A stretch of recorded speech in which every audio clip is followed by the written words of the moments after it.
Alright guys, so I've been a lot of places. I've seen a lot of cool things before. But this is my first time ever seeing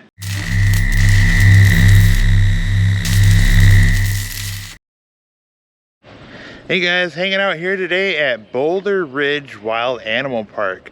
We're gonna go ahead and take a look inside the park as well as interview some of the reptile keepers here while we're here at the zoo.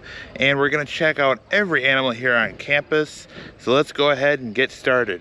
All right, before we get started, I just wanna let you know that Boulder Ridge Wild Animal Park is looking for donations. Not just money either. They're looking for basking bulbs, water dishes, food dishes, and more. So if you're interested in donating to the Wild Animal Park here at Boulder Ridge, I'll provide you a link with their address in the description of this video. Okay guys, so when at the Boulder Ridge Wild Animal Park Zoo, you want to make sure to check out this board to see what's going on today. As you can tell, 11 a.m. they're going to be doing a keeper talk with rhinos. We're going to check out this alligator feeding today too at 2 o'clock, so stay tuned for that. I don't know. Go ahead and walk out here.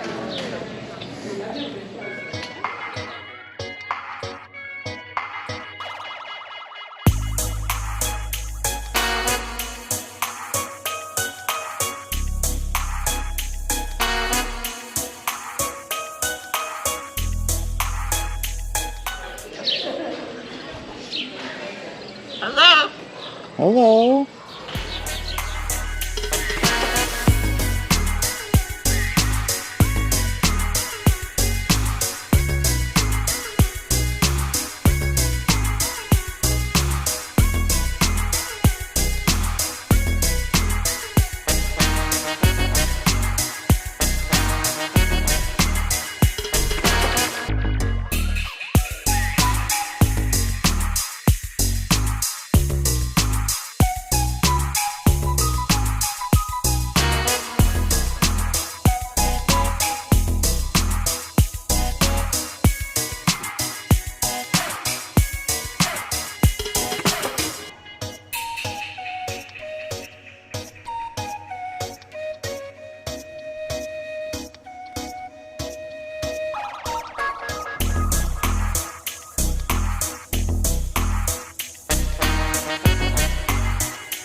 I am the head zookeeper here. I've been here for about 8 years.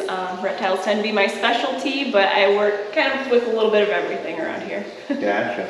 My name is Dee. I am very new to Boulder Ridge. I have only been here now going on my 2nd month, but I've been in the zoo world for many, many years. I worked at another zoo for over 10 years. Took a little break being a stay-at-home mom, but now I'm back at it. Absolutely love it. My day-to-day is pretty much teaching people here at Boulder Ridge about the animals, and whether that's doing some of the one-on-one talks or bringing out the animals for people to interact with and learn about.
Say you were you're new to the hobby. It's something that you're a young watcher checking out the YouTube channel, and that you want to become a zookeeper.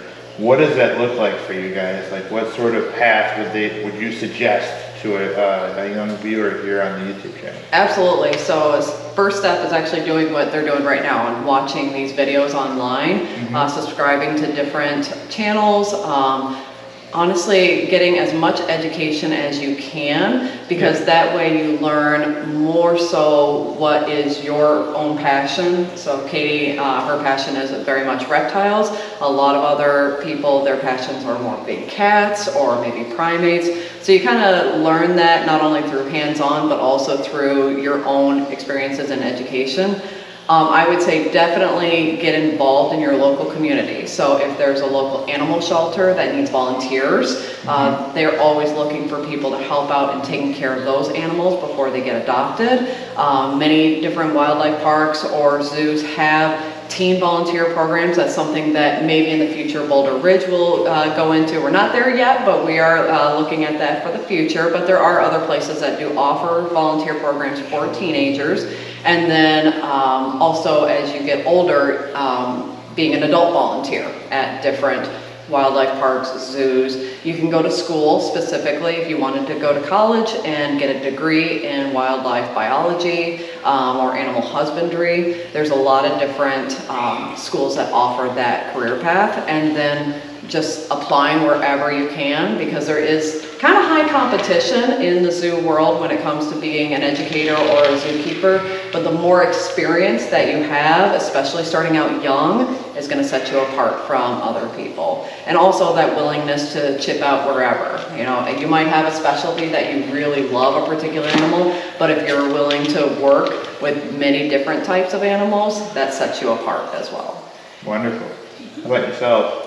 Well, I started out working in a pet shop, and then, while I was in school, I got a bachelor's degree in biology, and then I went on to doing internships, and then started like, seasonally here at Boulder Ridge, and then just working your way up.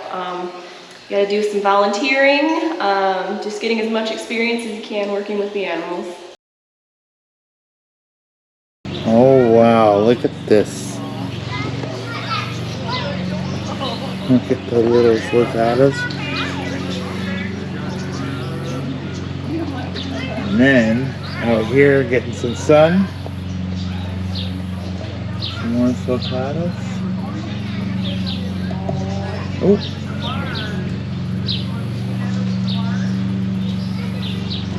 Is there a redfoot here? Yeah.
So say you were preparing here for a new reptile. I know you said you get a lot of rescues that come here from private owners. What is the process for you guys to bring that animal in? Obviously there's like a quarantine, but what sort of preparations do you do here at the facility in anticipation for that reptile? So first we'll set up like a quarantine area. It's usually not in the reptile house, like usually down in my office. We'll have something set up for them where the vet can check them out, make sure they're healthy. Then after their quarantine's done, at that time we'll already have something set up for them. So we'll set up their enclosures that's more specific to their needs. So if they're a desert reptile, then we'll have sort of the sand and the dry area and lots of basking space and the UVB that they need. If it's more tropical or arboreal, we'll get everything set up for them to climb on with lots of foliage and their misting systems and everything ready for them, just to meet their needs that would be similar to their natural habitats. Of rescues that come here from... Guys, just to be clear, Boulder Ridge does not take in rescues. Just to be clear, Boulder Ridge does not take in any rescue animals, so don't drop them off, don't bring them there, just fair warning.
park.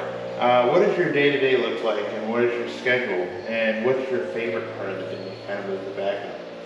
Well, first thing in the morning we get here, we come in here, we change the ponds, make sure those are nice and clean. We go through first thing and mist and like clean the enclosures, and then throughout the day we'll feed and kind of do our health checks, check light bulbs and all the enclosures and everything. So feeding is kind of later in the day after the animals start warming up and getting a little more active. Okay. What is your favorite part of it?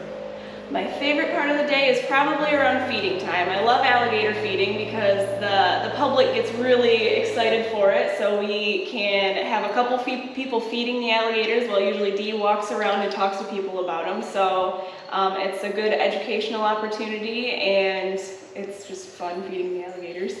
That's awesome. How about yourself? So I am part of the education department here at Boulder Ridge, so I'm not involved with a lot of the day-to-day care of the animals, including the reptiles, but I'm kind of more in charge of bringing out a lot of the different animals for people to interact with and to learn about, because when they have that personal connection with the animals, they grow that appreciation and that love for them just as much as we have. And I have to agree with Katie that one of my favorite parts is the alligator feedings. Typically leading up to the alligator feedings, I usually bring out one of the baby alligators for people to see and touch and learn about, and then kind of let them know what's coming up next. And usually we have a pretty good crowd, and while the keeper staff can focus on, you know, feeding and making sure everybody's getting their fair share and kind of doing that head count, I'm educating the public about what they're seeing and the care of the alligators, and, you know, just some great tidbits that you don't get reading off the signs.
So this is a butter corn snake.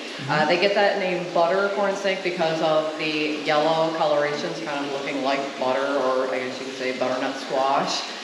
This is one of 60 different color morphs of corn snakes. So they get that different coloration through selective breeding in the pet trade. Corn snakes make excellent pets. And because of that, there are different variations that you can find with the corn snakes. Really beautiful. Look at them. Awesome. All right, so let's get back to these questions here. So, who is the oldest reptile here at Boulder Ridge? The oldest reptile would probably be our sulcata tortoise. He is across from the giraffes, so he gets a nice view every day. He shares his enclosure with the Aldabra tortoises. He is probably about 30 years old. He's been here longer than I have. Okay. He's been here about 10 years. And he's probably over 120, 125 pounds. Wow. And bigger than a tire. He's very difficult to move if he doesn't want to. Of course. Yeah, sulcatas get really big. This enclosure that they built for them. Whoop.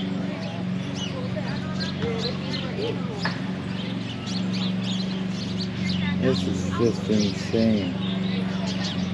We got a neat house for them over there.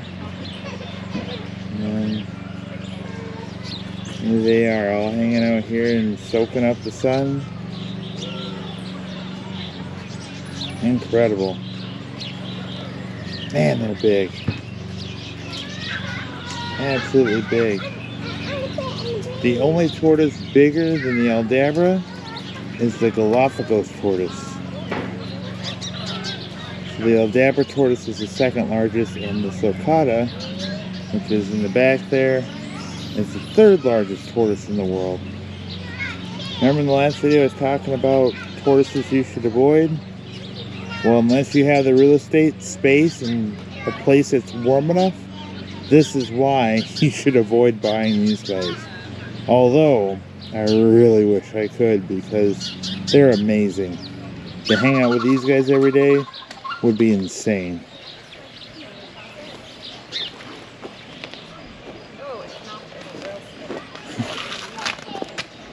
Are you okay? I must have spooked him. I didn't mean to spook you, buddy.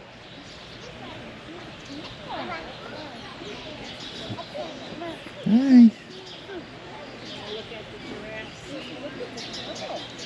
He's wondering, he's like, well, I'm not afraid of it anymore. Can I eat it? It's okay, here, I'll back up. Obviously, there are times when it's important to get an animal to move for you or go to a location. Now, these animals may be large in size or a higher risk animal to handle. What are some of the methodology that you guys use to kind of convince them that this is where they need to be? Places like either like veterinary help, or they need to change enclosures or whatever. So what are some of the things that you do to use, like targeting, like target stuff, or like food target, and that's where they need to go? Like For the bigger animals, mostly for mammals, like the hippos and some primates, we've been working on target training. Reptiles, it's a little more difficult. When we had our two really large alligators when they were here, probably about 3 years ago, I started target training them. But they're really food motivated. But the main thing that we need them to move is when it starts getting colder and we have to move them inside when they're less food motivated. So that didn't quite work out so well. So it's typically, if you can't get them to move with food, just like drawing them into a crate or something, then it's definitely having a second person just in case anything goes wrong, and things like gloves and snake hooks just to keep everybody safe.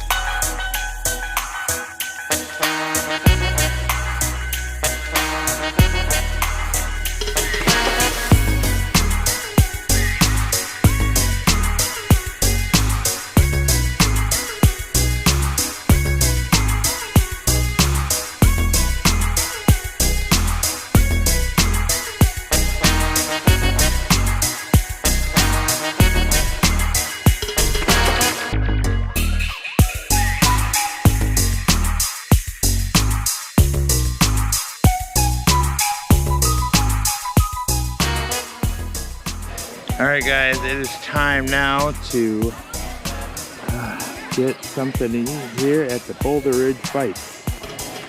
Let's see what they got on the menu today.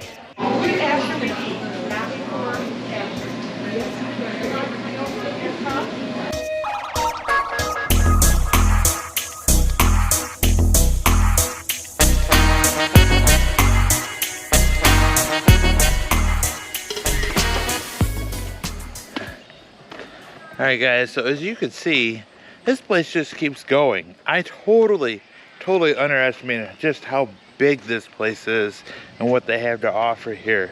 Check this out too.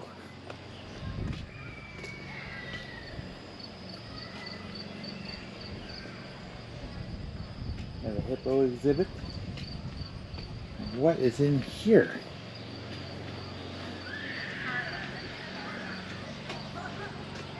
What do we got? Oh, it's a sloth. What's up, dude? You guys have a hard time. There we go. Oh, let's see him that way. There he is. And I love the way they do their enclosures here. They have adequate gaps between the enclosures and the humans that walk by. So safety is of the utmost importance here. I love the layout, how they do things, the way things are designed. It's not just a bunch of animals crammed together. They have space. Beautiful, beautiful place.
What are some ways that reptiles communicate with each other, and what does that sort of look like? So it's all species specific. Like the tortoises will like run into each other, or sometimes they'll make like a grunting sound, or they'll try to flip each other over if they're angry. Turtles, the males have the long claws that they'll wiggle at the face of the females, and that's kind of their courtship display.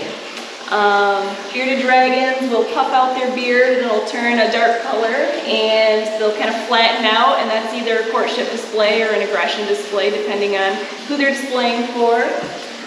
Certain animals will make some noises, like the alligators will hiss or grunt if they're angry or if they're going to start a courtship display.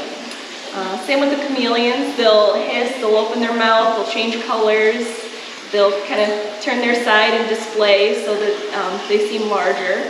And it really all depends on which animal you're looking at. And being around all the different types of reptiles, you get to learn all of their different languages. Wow, so they do communicate. Mm-hmm. Oh, absolutely. That's wonderful. Well, all right, guys, thank you for your time. I know you got to get the park open. So with that, we'll move on here. Thank you so much for having us. Thank you.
Alright guys, so I've been a lot of places. I've seen a lot of cool things before.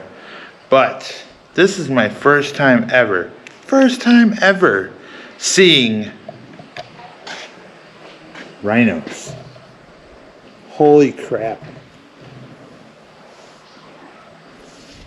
Look at these guys. They're massive. You have no idea how big these are.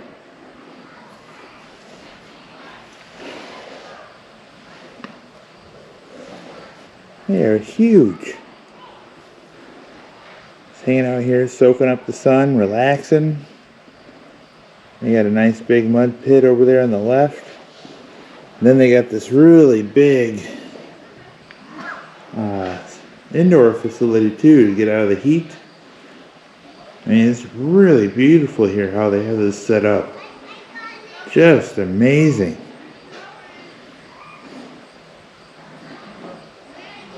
Just awesome. So scratch that off my bucket list, guys. We got to see white rhinos. Look at that. White rhinos. How cool is that?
The exhibit where Kylie over here is kind of throwing out the food. On the menu for today is herring fish.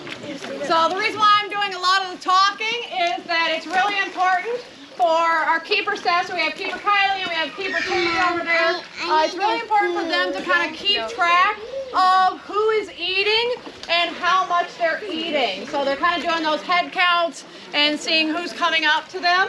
Because one of the key features of animals is that if an animal slows down on their eating or they stop eating altogether, that could be a sign that they might be sick or something might be going on that you want to kind of pay attention to.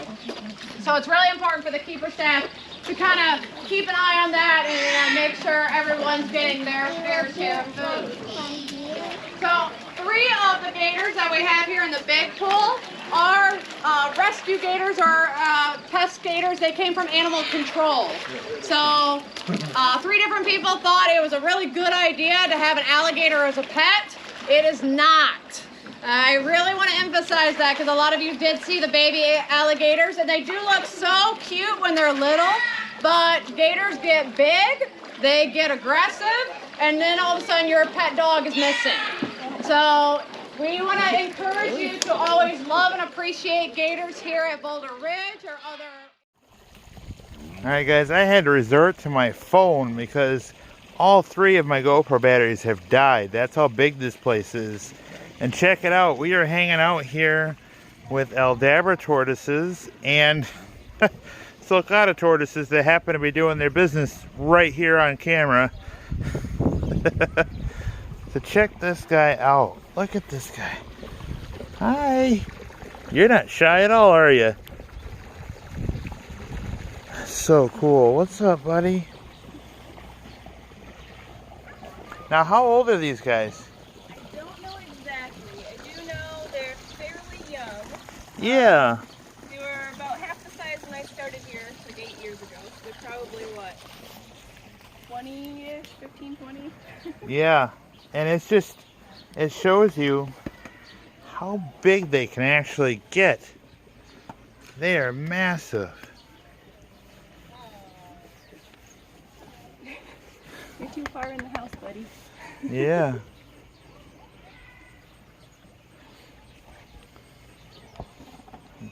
You alright? You did your business?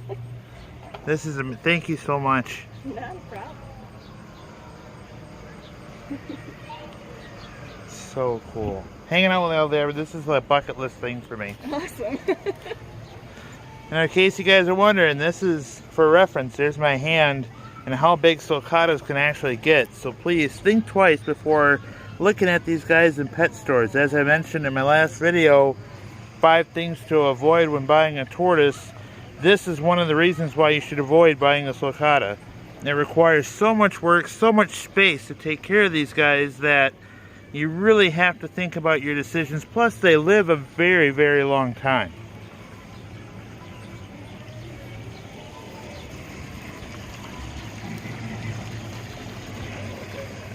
That is so awesome.